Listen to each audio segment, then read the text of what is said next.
Hello, everyone, and welcome back to our virtual Mishnah Berurah here. We're holding Mishnah Berurah Chelik Beis, and we will be learning today in Yirtzeh Hashem Daf Tes Amid Beis. We are continuing to learn the halachos of Nesias Kapayim, the interesting halachos that govern duchening. We pick up today on Tes Amid Beis, second line from the top in the Shulchan Aruch, Siman Kuf Chav Ches Sif Mem Beis. Says the Mechaber, Hecholol Einoi Noisei Es Kapav. A Kohen who's a chalal is not allowed to duchen. What exactly is a chalal? Let's take a look here at the Mishnah Berurah. Mishnah Berurah is katan kuf nun hey, hechalal. Dahainu, who is a chalal? Hanoiled me'isurei kahuna, the offspring of a union between a Kohen and a woman that was prohibited to the Kohen. So we know that there are certain women a Kohen is not allowed to marry. A Kohen is not allowed to marry a grusha. A Kohen, a divorcee. A Kohen is not allowed to marry a woman who she herself is a chalala, if she is the offspring of a prohibited union for a Kohen. So that's a chalal. A child that was born from a relationship that's usher to a Kohen. Shehain, who are these women? Grusha, a divorcee. Zaina, a woman that had relations with somebody who is prohibited to her. So let's say you have a woman who was an Ashes Ish and she had an extramarital affair. So she had a relationship that was forbidden for her. She is now a Zaina. She is now forevermore going to be forbidden to a Kohen. Or a Chalala, or like we said, a woman who she herself is the offspring of a prohibited marriage for a Kohen. So a Chalal, Einoi Noisei Es Kapav Kuf Nun Vav. Why? Lefi she'einoi b'kihunoi. Because he is no longer really considered to be a Kohen. Va'arehu kizar l'chal davar. And in reality, he is given the same halacha as a zar, as a non-Kohen, K'moshe kasav be'evan ha'ezer, Siv Zayin, like we see, if we take a look at the Shulchan Aruch in Even HaEzer, Siman Zayin, it says over there that a chalal is not allowed to eat truma, a chalal is allowed to marry a grusha, and a chalal is allowed to make himself tamei meis. So a Kohen who's a chalal is allowed to go to a beis hakvaris. A Kohen who's a chalal is not allowed to eat truma. A Kohen who's a chalal is allowed to marry a grusha. So he's einoi b'kihunai. Essentially, he's not really a Kohen. Va'afilu chalal shel divreihem, even a Kohen who's only a chalal midrabanan, kegain hanoiled mechalutza. We know that a Kohen is not allowed to marry a grusha. A Kohen is also not allowed to marry a chalutza. But the Gemara in Yevamos al Chav Daled Amud Aleph says that the prohibition that prohibits a Kohen from marrying a chalutza is only an issa d'Rabbanan, it's not an issa d'Oraisa. And even though we find that the Gemara learns it out from a pasuk, the Gemara in Yevamos says that that's only an asmachta ba'alma, it's not a real drasha. The chalutza is a din d'Rabbanan. When Chazal saw that the Torah forbade a Kohen from marrying a grusha, so they extended it, they made a gzera, and they said that a Kohen is also not allowed to marry a chalutza. But it's only an issa d'Rabbanan. So if a Kohen would marry a chalutza and have a child, that child is not a chalal midaraisa, he's only a chalal mid'Rabbanan. So gam kein eino noisei kapav, the Mishnah Berurah says the chalal mid'Rabbanan is also not allowed to duchen. I see I made a note over here to take a look at Dirshu footnote 158. I don't recall what that footnote said. Let's take a look here.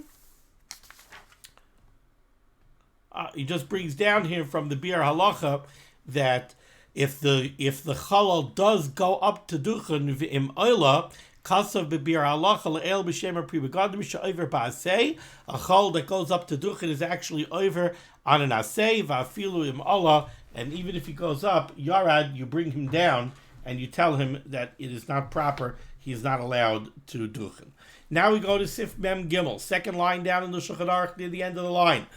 Now the Mechaber is going to talk about an ovel. Does an ovel, a Kohen who's an ovel, does he duchen or not? Says the Mechaber, Achar shivas yemei avelus noisei kapav. If a Kohen loses one of the 7 relatives that he's chayiv to keep avelus for, so that would be a mother, a father, a son, a daughter, a brother, a sister, or a spouse. Those are the 7 close relatives that somebody is mechuyev to keep avelus for. So let's say you have a kohen who lost one of these close family members. So says the mechaber, achar shivas yemei avelus, after the completion of Shiva, noisei kapav, now he's allowed to duchen. Ubesoich shivas yemei avelus, but in middle of Shiva, Yetze mi beis hakneses b'shar shekarei Kohanim, he should leave the shul before they call out Kohanim. He should leave the shul, and we're going to see that, as we've learned so many times already previously, that means that he's really going to have to leave before Ritzei.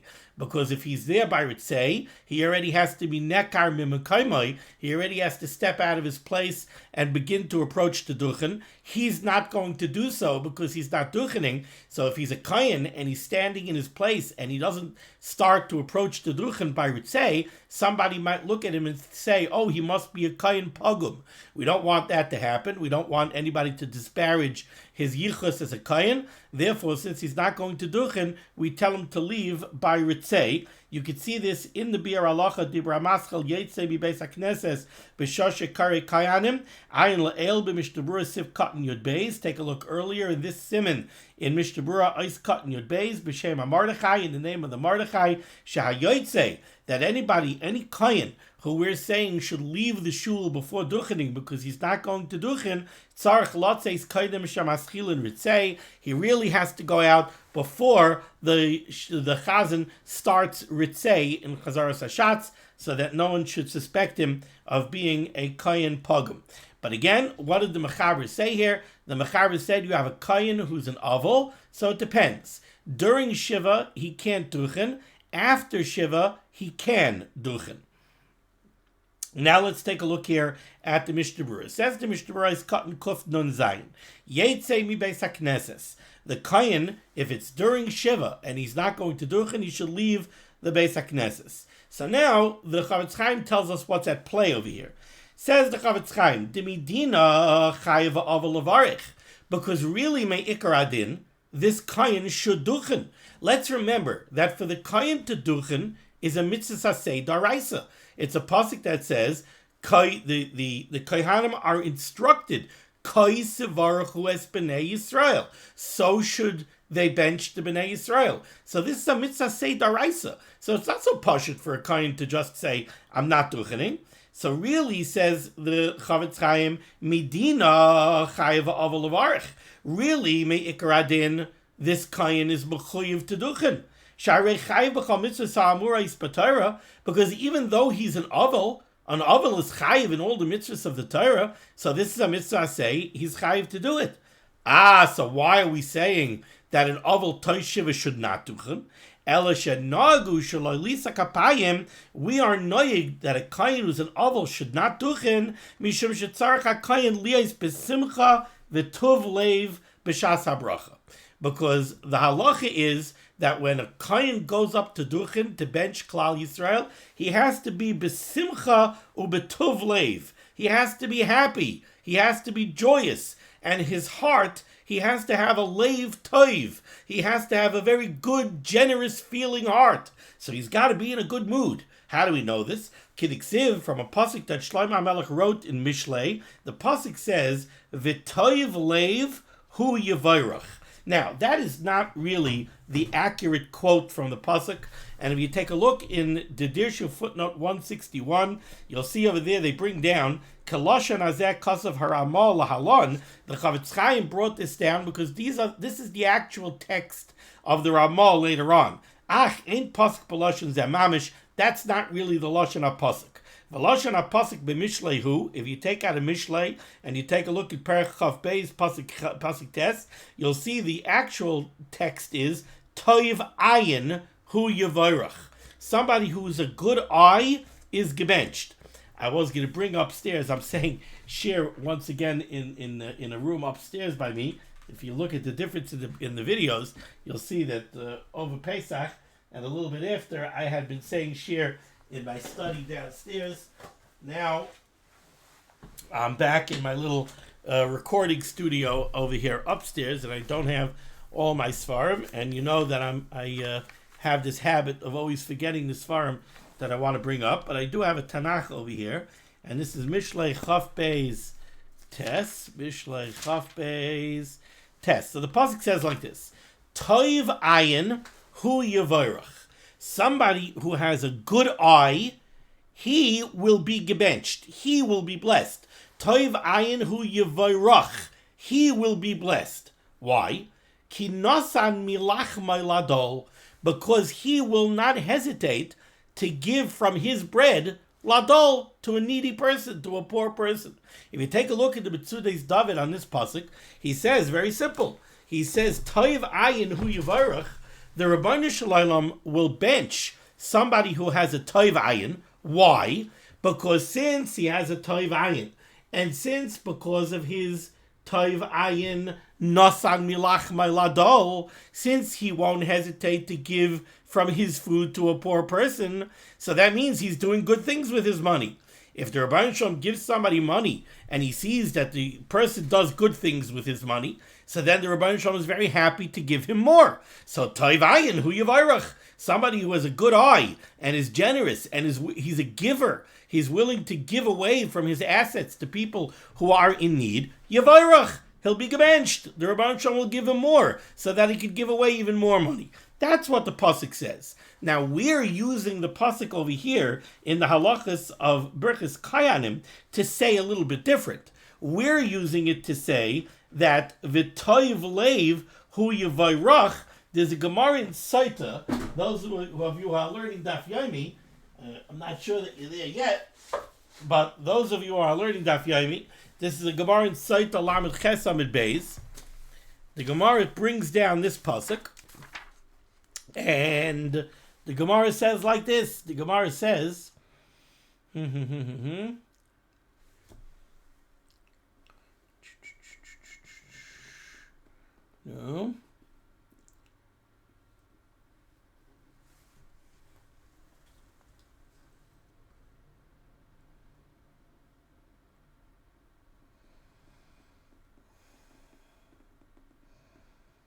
Oh, come on.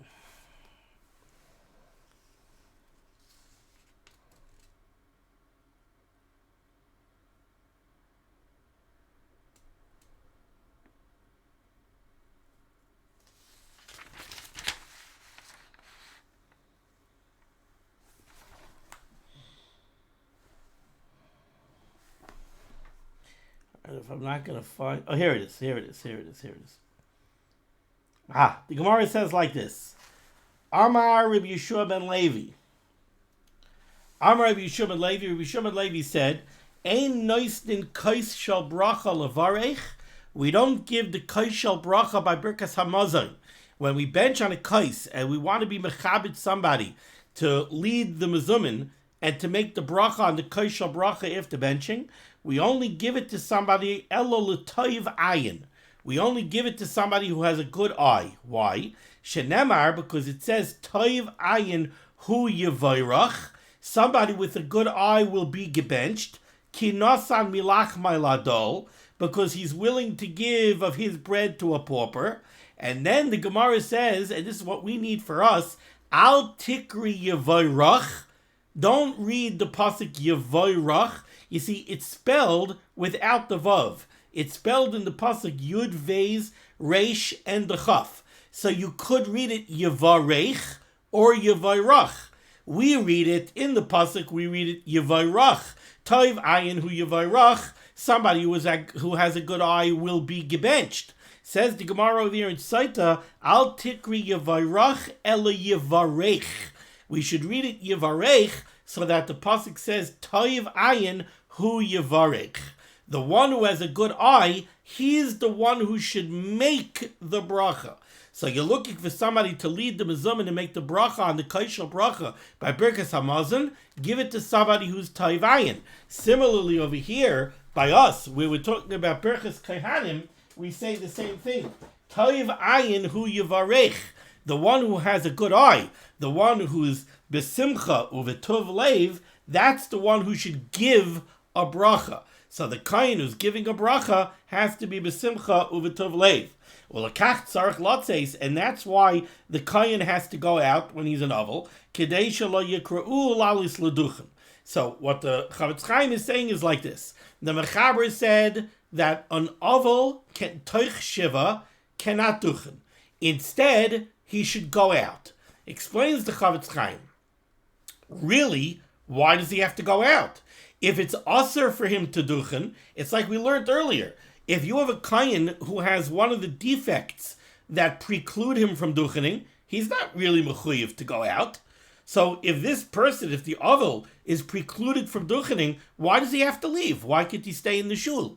Explains the Chavetz Chaim, because really he's not precluded from duchening. Really, me'ikar adin, he's allowed to duchen. It's a mitzvah say daraisa. And an ovel is chayiv in every mitzvah of kol mitzvah HaTorah. So he's not really precluded from duchening.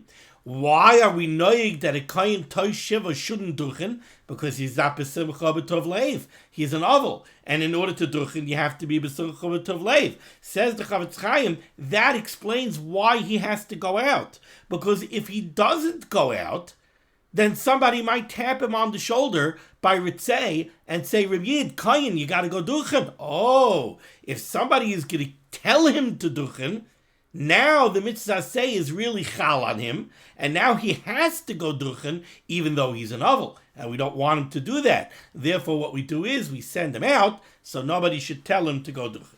Continues the Chavetz Chaim, va'afilu b'Shabbos, even if it's on a Shabbos, ve'ein sham Kohen elahu, and he is the only Kohen in the room. So there are two reasons to suggest that he should duchen. One is that it's Shabbos, and Avelus is not noyik on Shabbos. Certainly not Avelus b'farhesia. So that's one reason why we might want to look away from his Avelus and say that he should duchen. And the second reason is he's the only Kohen that's there. So if he doesn't duchen, nobody's going to duchen. Still, says the Chavetz Chaim, lo yale.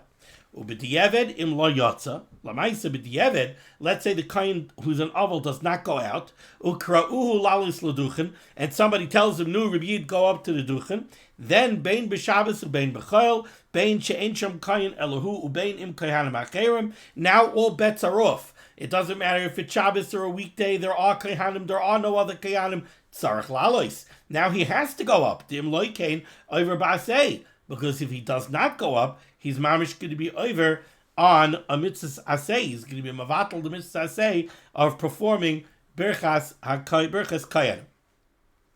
Okay, so now let's take a look back here at the Shulchan Aruch. I'm just going to read from the beginning of Sif Mem Gimel just for continuity's sake. So the Mechaber said, Achar Shiva Siva Avelis Noisei Kapov, on ovel after Shiva he could duchen. B'soich Shiva Siva Avelus, in middle of Shiva he should not duchen. Instead, Yetzei B'beis HaKnesses B'shosh Shekar Kohanim, he should make sure to leave before they say Kohanim, before they call out to the Kohanim, and we saw the Biur Halacha that really he should leave before it say. Hagah, says the Ramah, V'yesh, there are those that say the chol zman ha'avelus, that as long as the person is in avelus, afilu ad shnei asar chodesh, even up to a year. Somebody who lost a parent, Rachmana litzlan, he has avelus chaf beis yud beis chodesh. He's avelus for an entire year. Says the Ramah, there are those that say that even for the entire year, al aviv al imay, if he's got avelus yud beis chodesh for a parent, einoi noisei kapav, he does not duchen. He brings this down from the Mordechai and the Hagos Maimoni, and he says, "V'cheinoi hagin b'medinai seilu," and that is the minig in our regions that an ovel does not duchen for the duration of his avelus. Says the Mishnah Berurah Katan Kuf Nun Ches, afilu ad shnei asar chodesh, for a full year the ovel does not duchen. Hainu afilu b'Shabbos v'Yom Tov, even on Shabbos and Yom Tov, she'enoi nikra sharoi b'simcha, because the entire year that this person is in avelus, he's not sharoi b'simcha. And if he's not sharoi b'simcha, he's not b'simcha v'tov leiv, and he cannot duchen even on Yom Tov. And it says the Chavetz Chaim, I'll bring you a raya. I'm telling you that he's not sharoi b'simcha. Well, yes, I'll bring you a halachic raya that he's not sharoi b'simcha. Shaharei asur leilech l'simchas nesuin v'kiyotzabay. He's got this burden of avelus that prevents him from experiencing simcha for the whole year. So you cannot call him shari b'simcha, and therefore he cannot do it. So too, if somebody somebody lost a loved one on Yom Tov. So a loved one of his was buried on Yom Tov. Now we know that if you lose a relative on Yom Tov, the Shiva doesn't start because the regel is Doiche Shiva. So the Shiva is not going to start on Yom Tov. Even though Avelus in this case did not yet begin. He lost a loved one, but Avelus didn't begin. It's not going to begin until after Yom Tov.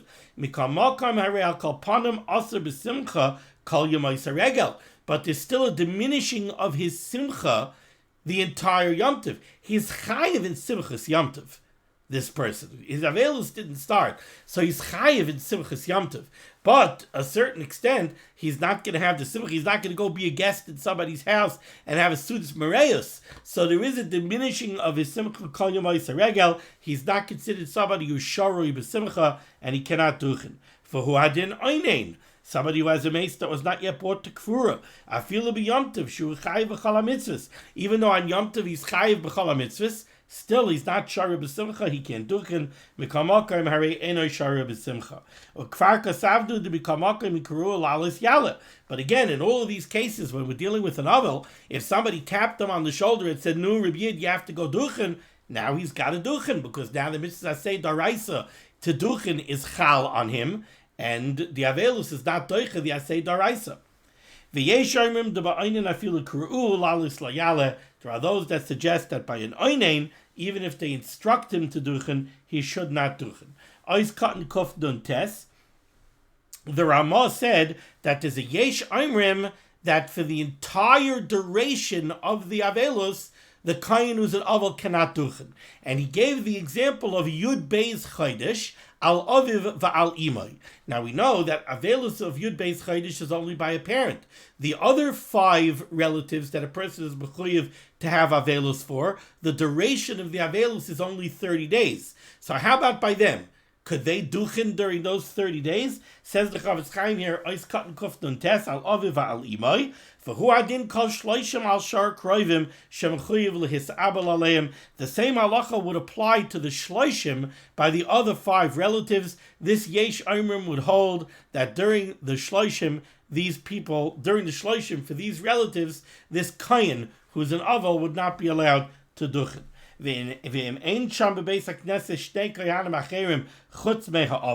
If without this kohen the shul does not have 2 other kohanim, mutter laha'ava lisa kap of taishtem asachaydish alav va'alimai ay taishloishim al shar kroivim. Says the Chavetz Chaim, while it's true that the minig is that we do not have the ovel duchen either for the entire Yud Beis Chodesh over a parent or for the shloishim of one of the other 5 relatives, but if without him there aren't another 2 kohanim in the shul to duchen. Remember, we learned that the Rashitas that hold that duchening midaraisa, you need at least 2 people. So if they don't have 2 other kohanim to duchen without him, then he could duchen during the shloishim or during the Yud Beis Chodesh. So lamaisa, it seems, we follow this Ramah, and a kohen does not duchen. A kohen who's in avelus Yud Beis Chodesh for a parent would not duchen on Yom Tov here in Chutz La'aretz. Also, the truth is, in a Beis Ovel, here in us Chutzniks over here, we only duchen on Yom Tov, so it's not really so nageh in Eretz Yisrael. Of course, they duchen every day.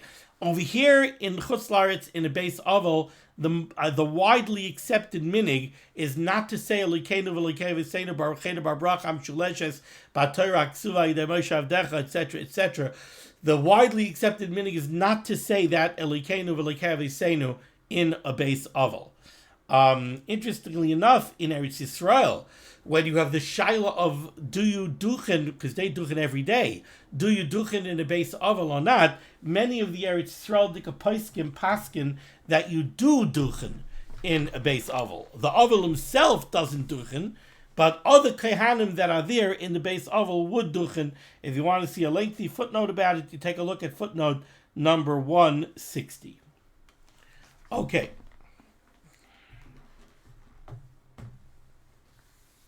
Now we go weiter, Sif Mem Daled. 4 lines off the bottom in the Shulchan Aruch here on Tesam and Beis. Says the Mechaber, Kohen afal pishu hu panui. A Kohen who's a bachelor, a single male Kohen. Kohen afal pishu panui. Noisei kapov, he could still duchen. Okay, why not? Well, says the Ramah Haggah, v'yesh there are those that say the einoi noisei kapov, that a single Kohen, a bacher, should not duchen. Why? Da sharui b'loy isha, sharui b'loy simcha. Because we just saw this pasuk from Mishlei, right? We saw the pasuk, toiv ayin yavorach, right? That the one who duchens, the one who's giving the bracha, has to be besimcha ubetov leiv. Chazal say, kol sharui b'loy isha, a man who's living without a wife is sharui b'loy simcha. So he's not besimcha ubetov leiv, and he's disqualified from duchening. That's the yeshayim. And like the Ramah brings down from the Mordechai, the Mavarech, the Kohen who's giving the bracha, has to have simcha. But says the Ramah, v'nagu shenoisei kapov, we are knowing that the bacher does duchen, afal pi she'ein nosui, even though he's not married. Nevertheless, haroitze shaloi lisa kapov, if a bacher wants to refrain from duchening, ein moichin biyadai, we don't protest against what he was doing. Rak shelo yehei bebeis hakneses b'shah shekarin kayanim ayomrim lahem lital yedehem. But this bacher who doesn't want to duchen, he should make sure that he's not in the shul when the chazan calls out kayanim, and he should also not be in the shul by ritzei. He shouldn't be there when people might come over to him and say, "Nu, go up and duchen," or the Levi might come over to him and say, "Nu, come wash your hands," because that would constitute an instruction to duchen, and then he would have to duchen. Okay, let's take a look here at the Mishnah Berurah's Katan Kuf Samach. We had the Mechaber said that a bacher should duchen, and the Ramah brought down a Yesh Omrim that says that a bacher does not duchen. Kuf Samach the Eina Noisei Kapov Umiu Nasui She'ein Ishtoi Ima Imurta L'Kuli Alma. How about if you have a man who went away for Yom Tov without his wife? So now he's somewhere on Yom Tov without a wife. Do we say that he can't duchen because since he's here without his wife, he doesn't have simcha? Says the Mishnah Berurah, no. Since he's married, we do call him that he has simcha. We don't look at a married man who's there without his wife and say that he's not shari b'simcha. That far we don't take it. Our minig is that a bacher does duchen. Hainu afilu ein sham kohen elahu. This is true even if he's going to be the only kohen duchening. Why does the Mishnah Berurah have to do this? Well, the reason he has to tell us this is because we have seen already in other things where sometimes somebody who normally wouldn't duchen does duchen if he's duchening with other kohanim. For example, a katan.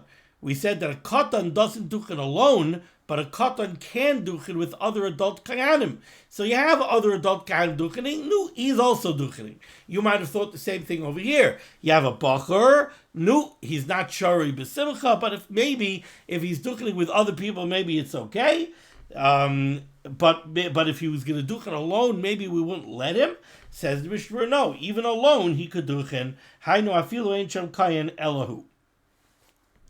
Kov Samach Beis, Ava Pisha Ein Nasui. So the Ramah said that we follow the minig that a bacher could duchen even though he's not married. Why? I mean, we just said that an ovel can't duchen because he's not shari b'simcha. So l'chara, this bachelor is also not shari b'simcha. How come he's allowed to duchen? Explains the Mishnah Berurah that there's a big difference between the bacher and the ovel. The dafka ba'avelus machmirinon sheshari b'tzar. An ovel is not only not shari b'simcha. It's not that he just has a lack of simcha. He has grief. He lost a loved one, so he can't duchen. Masha'enkein bazeh. Contrast that to a bacher. A bacher doesn't have grief. He just has the absence of simcha. That's more kal that he could duchen. Sha'ava b'sheina b'simcha v'kam hakim in a shari b'tzar. Ois katan kuf samach gimel. If he's not going to duchen, so he said he has an option, the bacher. If he doesn't want to duchen, he doesn't have to. But the Ramah said, Lamaisa, if he's not going to duchen, he has to make sure that he's not in shul when they call out kayanim. Says the Mishnah Berurah's katan kuf samach gimel b'shah shekarin kayanim. Be'emes tzarich latzeis bebrichas ritzei. Really, he has to leave by the beginning of ritzei. U'kamaycha kasavdu kam b'pamim, like we already quoted for the Mishnah Berurah in Eis Katan Yud Beis already so many times. Elo degam be'eis Birchas Kohanim tzarich shelo yeh beis hakneses. But the Ramah is telling you that it's not enough for him to go out by ritzei and then maybe walk back in. No, he has to go out by ritzei and he has to stay out. He can't be there in the middle of Birchas Kohanim.